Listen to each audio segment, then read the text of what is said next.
আসসালামু আলাইকুম ওয়া রাহমাতুল্লাহ।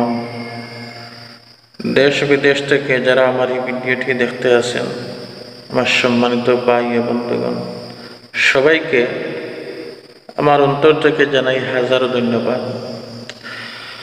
সম্মানিত প্রিয় বন্ধুগণ, দেখেন 1971 সালে যে যুদ্ধ হয়েছে এবং দেশ সংবিধান পেয়েছে, আমার মনে হয় এটা কোনো প্রয়োজন ছিল না। দেখেন 1971 সালে এটা বেহুদা দেশ স্বাধীন হয়েছে এবং এটা কোনো প্রয়োজনও ছিল না এই যুদ্ধের, এবং আরও ক্ষতি হয়েছে এই বাংলাদেশের এই জনগণের। যদি এই যুদ্ধটা না হতো তাহলে আমরা একটা মুসলমান রাষ্ট্র পেতাম। দেখেন এই মুসলমান রাষ্ট্র থেকে আমরা আজ বঞ্চিত হয়ে আছি এই যুদ্ধের কারণে, এবং এই দেশের এই জনগণের কোনো ফায়দা হয় নাই। ফায়দা হয়েছে কিছু বিধর্মী নেতাদের, ফায়দা হয়েছে তাদের ফায়দার উদ্দেশ্যে, এবং তাদেরই চক্রান্তে এই দেশ দুভাগ হয়েছে আর তাদের ফায়দা হয়েছে। কিন্তু এই জনগণের, এই দেশের আজ পর্যন্ত কি লাভ হয়েছে? কিছুই হয় নাই। সম্মানিত প্রিয় বন্ধুগণ, দেখেন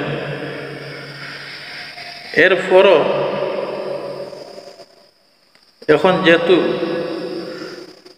যুদ্ধ হয়েছে, এই দেশ সংবিধান হয়েছে, দুইটা রাষ্ট্র হয়েছে,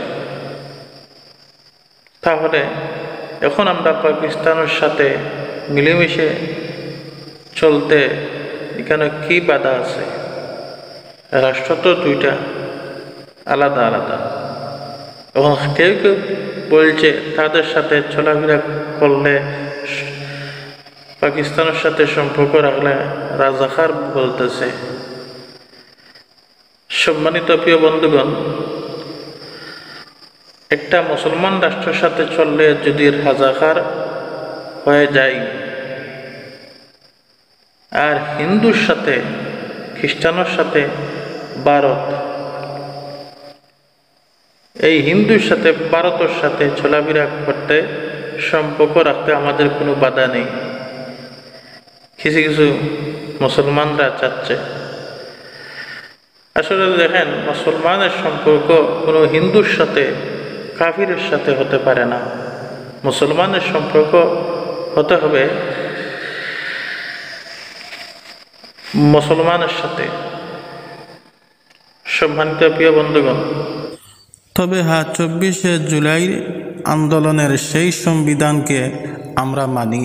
এ কারণ হলো দখলদারি, স্বৈরাচারী এরা মুক্ত হয়েছে, এবং এই দেশবাসী, এই জনগণ চায় 24শে জুলাইয়ের আন্দোলনের সেই সংবিধান অনুযায়ী আগামী বাংলাদেশ এই জাতি, এই জনগণ দেখতে চায়।